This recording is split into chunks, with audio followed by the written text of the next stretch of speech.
بسم اللہ الرحمن الرحیم۔ معزز سامعین کرام، السلام علیکم۔ داستان اسلام یوٹیوب چینل پر خوش آمدید۔ اللہ پاک سے دعا ہے کہ آپ سب کو اپنے حفظ و امان میں رکھے اور درازی عمر بالخیر عطا فرمائے، آمین۔ سامعین کرام، اس ویڈیو کا عنوان ہے گھر اور رزق میں برکت کیسے آئے۔ نبی پاک صلی اللہ علیہ وآلہ وسلم نے جس طرح بہت سے ایسے اعمال ارشاد فرمائے ہیں جن پر عمل کر کے ہم کم وقت میں زیادہ نیکیاں کما سکتے ہیں، اسی طرح ایسے اعمال بھی بیان فرمائے ہیں جن پر عمل کر کے ہم ثواب کمانے کے ساتھ ساتھ اپنے گھر اور رزق کو بابرکت بنا سکتے ہیں۔ چند احادیث مبارکہ ملاحظہ فرمائیے۔ مفلسی سے بچنے کا بہترین نسخہ۔ ایک شخص نے حضور اقدس صلی اللہ تعالی علیہ وآلہ وسلم کی خدمت بابرکت میں حاضر ہو کر اپنی مفلسی اور تنگ دستی کی شکایت کی تو آپ صلی اللہ علیہ وآلہ وسلم نے فرمایا، جب تم گھر میں داخل ہو اور گھر میں کوئی ہو تو اسے سلام کرو، اور اگر کوئی نہ ہو تو مجھ پر سلام عرض کرو، اور ایک بار قل هو اللہ احد پڑھو۔ اس شخص نے ایسا ہی کیا۔ اللہ تعالیٰ نے اسے اتنا مالا مال کر دیا کہ اس نے اپنے ہمسایوں کی بھی خدمت کی۔ خیر و برکت کا حصول۔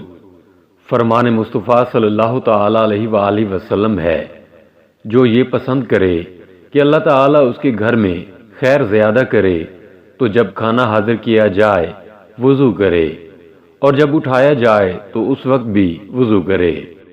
کھانے کے وضو سے مراد دونوں ہاتھ گھٹنوں تک اور منہ کا اگلا حصہ دھونا اور کلی کرنا ہے۔ مل کر کھانے میں برکت ہے۔ سرکار مدینہ صلی اللہ تعالی علیہ وآلہ وسلم کا فرمان ہے، اکٹھے کھاؤ، الگ الگ نہ کھاؤ، کہ برکت جماعت کے ساتھ ہے۔ اس حدیث پاک کے تحت حکیم الامت مفتی احمد یار خان علیہ رحمۃ اللہ الحنان فرماتے ہیں، ساتھ کھانے میں تھوڑا کھانا بہت کو کافی ہو جاتا ہے۔ آپس میں محبت بڑھتی ہے۔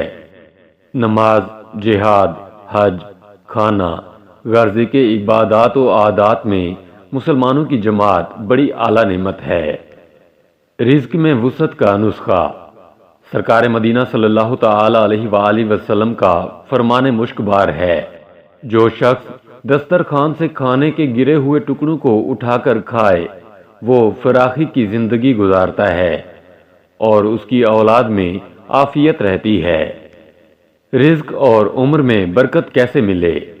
رزق میں برکت کا ایک سبب رشتہ داروں سے حسن سلوک کرنا بھی ہے۔ نبی اکرم صلی اللہ تعالی علیہ وآلہ وسلم نے فرمایا، جسے عمر میں اضافہ اور رزق میں زیادتی ہونا پسند ہو تو اسے چاہیے کہ وہ اللہ تعالی سے ڈرے اور صلہ رحمی کرے۔ سال بھر رزق حلال ملے گا۔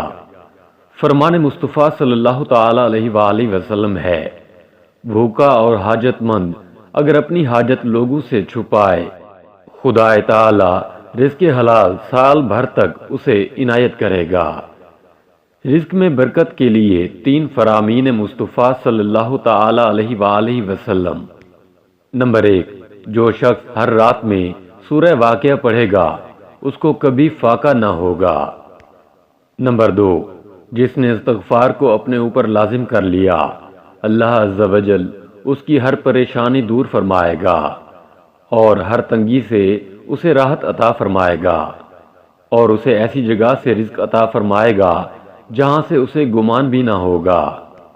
نمبر 3، کیا میں تمہیں وہ چیز نہ بتاؤں جو تمہیں تمہارے دشمن سے نجات دے اور تمہارے رزق وسیع کر دے؟